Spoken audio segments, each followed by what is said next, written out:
Lenny on this email says, Dear Wilson and Keppel, I'm going to be interested to hear Mark's thoughts on Baader Meinhof. Seeing that, the Baader Meinhof complex, which is coming up, seeing that by his own frequent admission, his politics did lean somewhat to the left in his younger days. Indeed, it did make me wonder whether the now familiar Kermode critical delivery was honed by hours of spouting dense agit-proppy bolshy-trot Marxist tripe at his fellow student revolutionaries.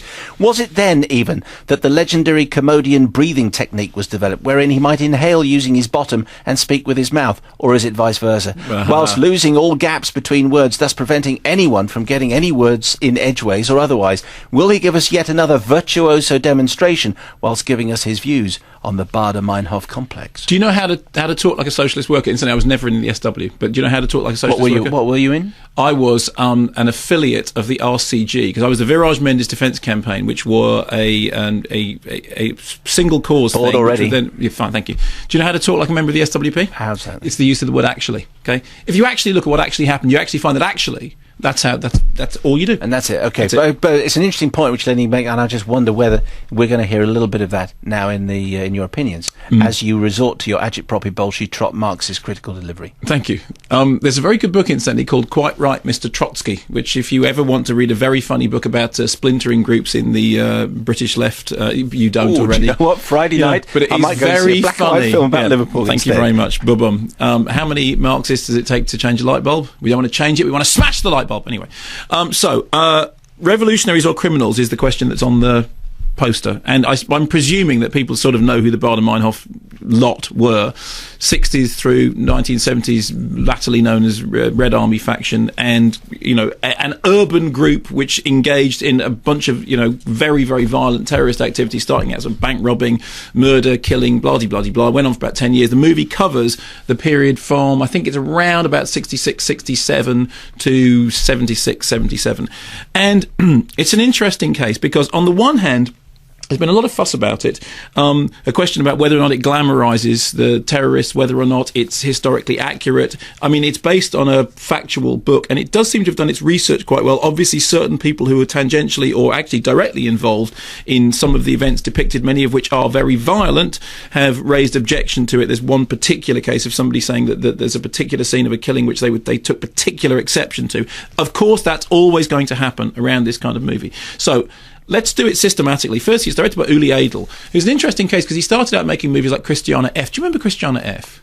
Yes, I remember the music from it. Well, you can remember the David Bowie involvement in it. There's actually a scene in it in which she goes, because the German title is We the Children of Baader Zoo, isn't it? Of whatever it is, Meinhof. Yeah, I think you're right on that. And it's about drug addicts. And don't roll I'm just filling you in, it's background information. Yeah, that's it's right. about sort of young and it was actually a very cutting-edge mainstream film, had a lot of problem with the British censors, and David Bowie has a role in it. I mean, the central character, the Christiana F. character, at one point actually goes to see David Bowie play. And there's one extraordinary scene... David Bowie or Dave Berry of the Rockin' Berries? At that point, he was David Bowie. Right, I wasn't sure because the Rockin' Berries weren't quite so cutting edge. I don't think she was into David Berry, no, but she might have been. But if I could get to this point, which is there's one great scene in it in which they all run through this late night shopping mall to the sound of Heroes. But of course, I think it's Helden at that point, isn't it? The German version of it. Anyway, it's interesting. But so he had that, which was quite tough. And then he did the Madonna movie, Body of Evidence, in which her body is the murder weapon.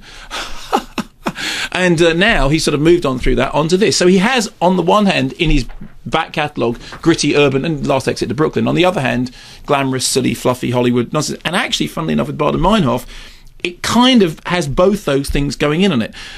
It's obviously sincerely intentioned. It tries to do a great big sprawling bit of history, which is often to the detriment of the narrative, because it goes on for 150 minutes, which is like 2.5 hours, and there are about 3 periods when you think this is going to stop now, and it doesn't. It just kind of rambles on. It's incredibly sprawling. It's kind of complicated because it follows the lives of the two main characters. I mean, Ulrike Meinhof is the way in, and it sort of follows her from being what you think of as middle class, intellectually type, into being somebody who's involved in this incredibly violent organisation, and it never really gets inside her head, and it never really gets inside at the head of any of the characters. What it does do is put a lot of wigs on them.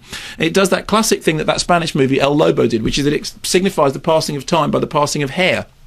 And there's an awful lot of Whig action going on, which I found a little bit distracting, but I think is probably quite historically accurate. There's also an awful lot of people saying what the movie's about. There's a couple of points in which one of the key characters says, you know, we don't need to just... it's not that we need to stop them being terrorists, we need to address the issues that are making them terrorists in the first place. And then there's another moment in which somebody virtually says, do you think we're witnessing the birth of a new form of urban terror? I mean, there's an awful lot of... For you in the back row, I know it's set in the 60s, but it's about now. You getting this? And in that way, it sits alongside The Hunger, which is a much better movie. That's the tone you used to deliver your Oliver Stone reviews in. Well, that's exactly... And there is an element of that in this. So it's a very mixed bag, and I think dramatically it is all over the place. Plus, you kind of lose the thread of it sometimes because so many of the characters look like so many of the other characters. And as other reviewers have pointed out as well, it's kind of hard to place the events because the decade that it covers is so great. But I will say that I was interested all the way through, partly because of my own sort of... I think anything that deals with this sort of subject matter is interesting. And on the subject of whether or not it glamorises the terrorists, I don't think it does. I think they come out of it as a bunch of preening, screaming horrors. And although the thing that they're reacting against, which of course it's interesting, there's a bit of footage at the beginning of it which is used, it's the footage of the bombing from the air during the Vietnam campaign, which is used at the begining of Frost Nixon, which you've seen, right? No, I haven't. Okay, well it's used at the beginning of Frost Nixon, and it's also used at the beginning of the Werner Herzog movie Rescue Dawn. It's interesting how many movies we have around at the moment that are looking at the present day with reference to what happened in the 60s and 70s, whether it's to do with Vietnam, whether it's to do with Baader Meinhof, whether it's to do with, you know, those events, and saying that they are a paradigm of what's happening today. The difference is Baader Meinhof does it by swinging a rattle around in the air and by stopping every now and then and saying, forget the Whigs, you know what, this is just as prophetic as sin.